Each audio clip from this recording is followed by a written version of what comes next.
Hello everyone. Nitrocellulose is a flammable polymer and is the active ingredient in flash paper and flash cotton, and it's made by the nitration of cellulose, the fiber found in nearly every plant. Today, I'll be nitrating 3 different sources of cellulose to see how each of them burn. The 3 different sources of cellulose I'll be nitrating today are printer paper, filter paper, and cotton balls. I make a simple nitrating mix consisting of 1 part fuming nitric acid I made in a previous video to 2 parts drain cleaner grade sulfuric acid. Mixing the two must be done by adding the sulfuric acid to the nitric to minimize the exothermic effects of the concentrated sulfuric acid. Now, the nitration of cellulose isn't a real type of nitration such as the nitration of benzene, which makes the nitro group, but a formation of what's known as a nitrate ester, also known as the nitroxy group. A good trick for the nitration of anything flat like paper is to place a sheet in and swirl the nitrating mix around to submerge it completely before adding another sheet. You could also simply use a stir rod to push the sheets down. For cotton balls, I use a stir rod to pack them into the mix, as just the air needs to be pushed out for the cotton to naturally absorb all the nitrating fluid. And now cover their beakers with flasks and forget about them for about a day, but just 8 hours should be enough time until the next step. Now, the nitrocellulose is nearly done, but not all the alkyl groups on the cellulose have turned into nitroxy groups yet, so the mixtures need to be heated in a water bath in order for the reaction to finish.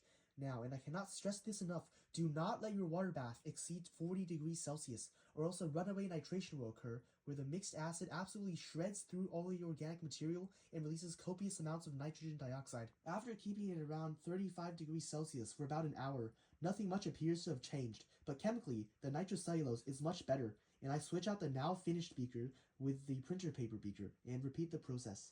Now, notice how much the warm acid fumes when I lift the lid, so a respirator would be very helpful in quenching the flash paper and flash cotton.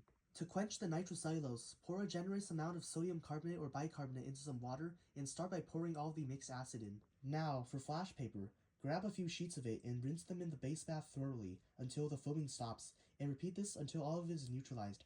Add a bit more sodium carbonate if it's needed. Then, I drain all the water out and rinse all the flash paper with fresh water to remove all the salts. For flash cotton, the process is extremely similar, but the cotton needs to be squeezed in order for the acid to be neutralized.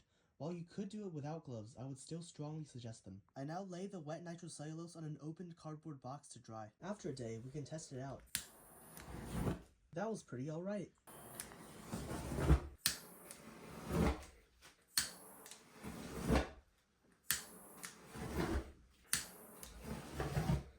If you fold up the flash paper like so, you can make a fireball.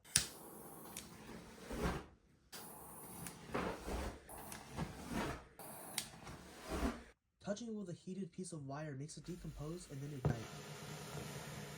With the nitrated printer paper, I can make what I like to call flashcards. What's this functional group? I think it's the nitroxyl group. Yes, I was correct! To celebrate, we can burn it. What's this functional group? I think it's the nitrile group.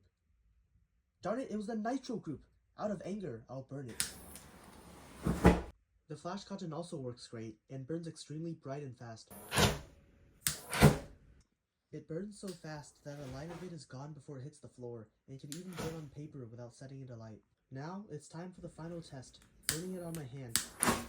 A huge thanks goes out to everyone who's watched to the end of this video, and please make sure to like and subscribe, but only if you enjoyed it. Also, please comment below which video in progress you want to see posted next. Thanks for watching, I'll see you next week.